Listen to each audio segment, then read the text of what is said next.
this is the first time that the Indian internet is hearing about this kind of stuff. And I would argue that this will be the first time that the global mainstream internet is also hearing about this stuff. So when we're doing these kind of conversations, I genuinely believe that I'm not asking the questions and you're not answering with the answers.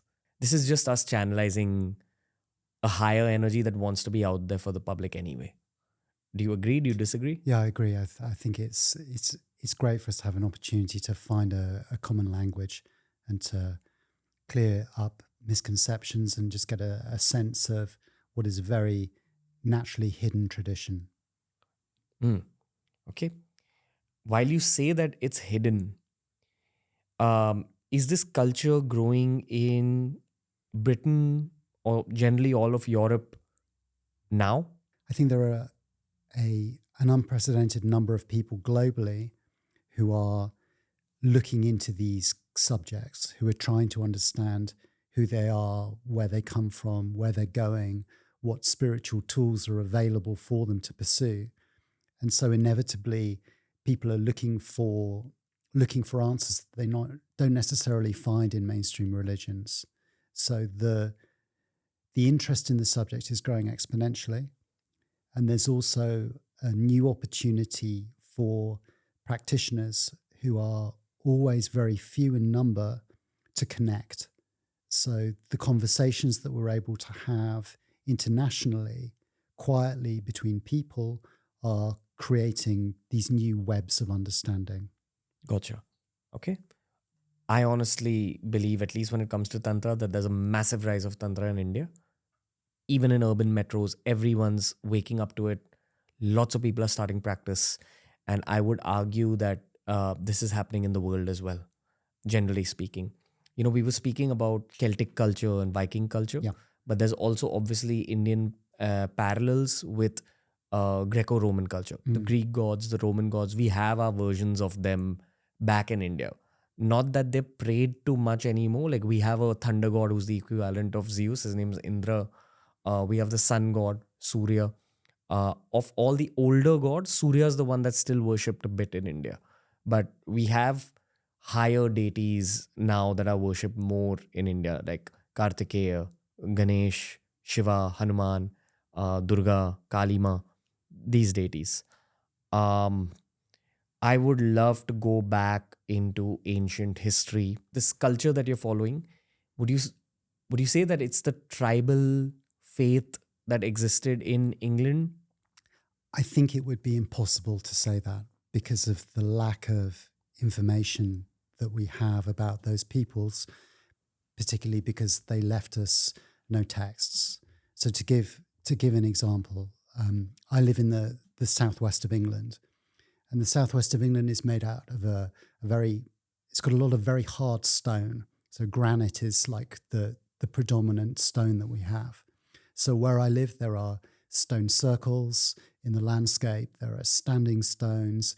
There are the homes of the dead that were built in the Neolithic.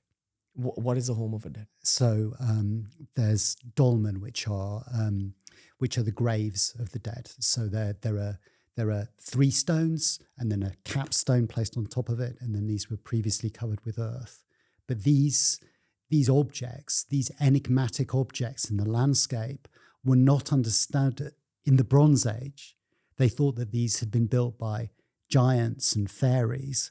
So these stories have been told about these places over and over again. And now, for example, I have the opportunity to go and work magic in these places, in these very ancient places. But I'm also aware that when I'm working there and I'm working with the spirits, that I'm also bringing my modern understanding into the landscape. And it's been written over many, many times. It's a palimpsest. So we find it difficult to talk about a return to like a pure state in England. Whereas in India, you can reach back and you can say, oh, we can talk about some of the earlier deities, as you were saying, like Surya, and then some of the other deities that you mentioned, like Kalima and Hanuman and Ganesh. These are global now. So almost all the magicians I know own a Ganesh statue and will perform like small acts of Ganesh puja. Really? And certainly, and we're again to look at Kalima. So that's very much where they look for their understanding of the female divine. So there's always that overlay. But in England, it's very difficult for us to say go back to Celtic gods, whether it's like Bran or Bride or any of these, because they're not storied, they're not understood, they're not part of the culture, and to go back to it is somewhat artificial for us. We are a late super hybrid. I didn't understand this last. We're a hybrid of all of these things. Okay, so understood. we contain elements of that. We contain the elements that are still written in the landscape. We're responding still to the spirit that is in the land here, but we have a whole range of stories about them. Celtic stories, Christian stories, like all of these are here for us, and so we don't have the ability to go, we will return to a point in the past. Whereas in Europe, for example, you see there are reconstructionists. So in Greece, there are people trying to go back to the Greek gods, like there's Hellenic reconstructionism that you find. Really? And there are these various forms of paganism that you find in Europe that are trying to go back to these earlier times with the problems that they face. So this worship of the old gods is returning in a way? In a way, yes. Okay. Yeah. Sometimes problematically. Sometimes you find it tied up with right-wing nationalism. This is often what you find is one of the problems of these ideas of tradition, is that people start to think in terms of like purity or blood, and it becomes difficult very quickly. But in England, we don't really have that issue. Gotcha. What I've learned from Rajarshi Nandi and the likes is that deities have always existed, but they have periods of dormancy. So whenever I look at the deities that existed in Europe, probably 3,000 years ago, 4,000 years ago, they were still worshipped. But what is 3,000 or 4,000 years in the grand scheme of things? Yeah. So perhaps they were just resting and they're coming back to the forefront through processes like this, where 1 million people are going to get to know them. Yeah. All of their energy. You name Bran and...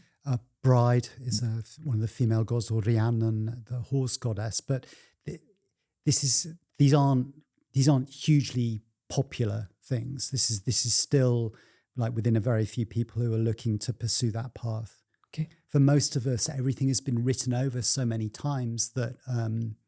So, for example, another example of where I live, there are a lot of churches and sites that are dedicated to St. Michael, the Archangel, St. Michael. And St. Michael is the Archangel of light.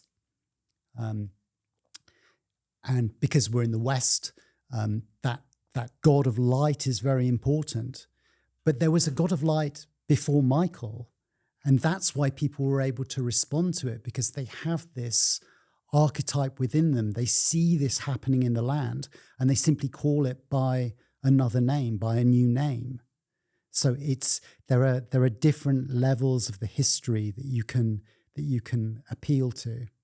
No, understood. Okay.